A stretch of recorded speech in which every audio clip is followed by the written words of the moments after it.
श्री संत गाडगे महाराज समाधी मंदिर, गाडगेबाबा नगर, अमरावती संस्थेतर्फे गेल्या 14 डिसेंबर पासून बाबांचा 68वा पुण्यतिथी महोत्सव सुरू असून 21 डिसेंबर समारोपीय दिवस सकाळी 7 वाजता बापूसाहेब देशमुख यांच्या मार्गदर्शनाखाली प्रार्थना, भजन, पूजन व त्यानंतर 9 वाजता श्री संत गाडगे बाबांच्या प्रतिमेची भव्य शोभायात्रा गाडगे बाबांच्या मंदिरातून निघाली। ती शोभायात्रा बापूसाहेब देशमुख यांच्या मार्गदर्शनाखाली गाडगे बाबा नगर प्रदक्षिणा पूर्ण करत गोपाला गोपाला देवकीनंदन गोपाला हे गाडगे बाबांच्या आवडत्या भजनाने नगरी दुमदुमून गेली होती। शोभायात्रेचा मार्ग त्या परिसरातील नागरिकांनी, गाडगे बाबांच्या भक्तांनी रस्ता स्वच्छ करून त्यावर रांगोळ्या, विविध प्रकारच्या म्हणी लिहून रोड सजविले होते। त्याचबरोबर रोडवर ठिकठिकाणी नाश्ता, चहा, पाण्याचे वेगवेगळे स्टॉल उभारण्यात आले होते। प्रत्येकाला नाश्ता कसा मिळेल याची काळजी मंडळाचे वैयक्तिक कार्यकर्ते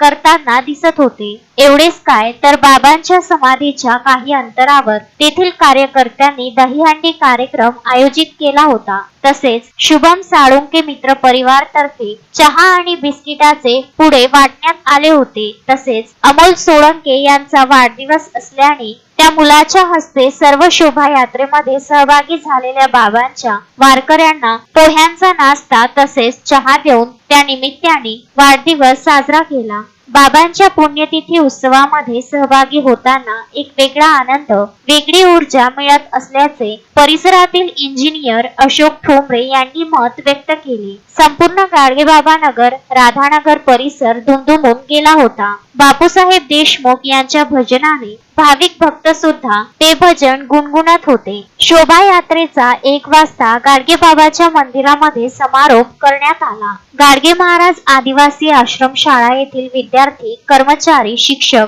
सर्व शोभायात्रेमध्ये सहभागी झाले। तसेच गाडगे महाराज ढोल मंडळ दापुरा, माऊली भजन मंडळ शिरसदा, स्वामी समर्थ महिला भजन मंडळ हळदपूर, गजानन महाराज महिला भजन मंडळ वडाळा, ढोल भजन मंडळ पिंगळा आदी ठिकाणचे भजनी मंडळ सहभागी झाले होते। या मिरवणुकीमध्ये मुंबई येथून आलेले प्रशांत देशमुख, नितीन दळवी, सुखदेव भुतळा, राजेश झुंझुनवाला, किशोर चौधरी, सीतादेवी झुंझुनवाला सहभागी झाले होते। गजानन देशमुख, विदर्भ न्यूज, दर्यापूर।